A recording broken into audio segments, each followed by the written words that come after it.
I'm here in bed with Henry Ravellis. Henry. You look very familiar. Where do I know you from? We live across the street from each other. Have we perhaps been in bed together before? No, not before right now. Not yet.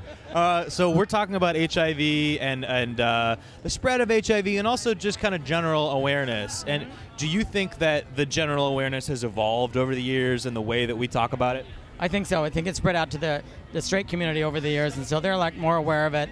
And when one of the ways you can tell is like when you go to the AIDS walk, how many people are straight at the AIDS walk versus 20 years ago that it was all gay. Yeah. So that means it's gone out to the community. It's gone out everywhere. I mean, you see people from companies, from different cities, from like Monrovia. You know, we're walking for the. So yeah, it has to have gone that way.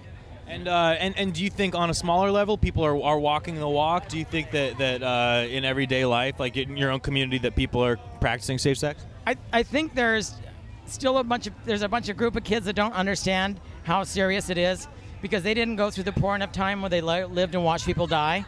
Now they think it's so manageable because of you can take different cocktails and different types of drugs for it, and it can prolong your life, but it doesn't. But it changes it dramatically. So I don't really think, in many ways, that some people walk the walk all the time because the younger kids, let's say the kids under 30, didn't experience people who died, like in my age group, who watched people die. I mean, I stopped counting at 100 people that I knew back in the 90s and 80s. And in your own age group and peer group now, is it something that you still talk about? It's something that we talk. Yeah, it's something that we talk about in terms of what's wrong with kind of the kids who aren't like they'll have kids today. Yeah, well, they'll have parties that they kind of like sex parties to try and get.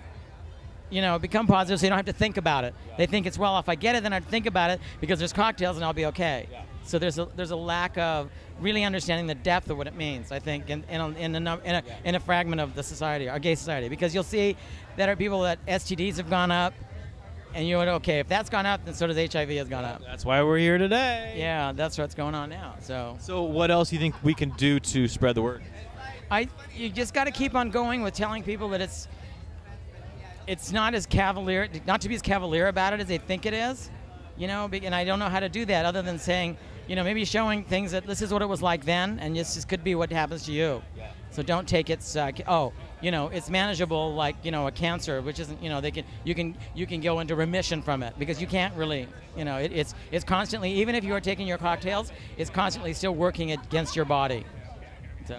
All right, Henry, well, thank you for joining me. What are you going to do the rest of Pride? I'm going to go around and party and dance with my friends and just have a great day. And just have the other kind of cocktails. The other kind of cocktails, yeah. Take some in the moment condoms in case you get lucky.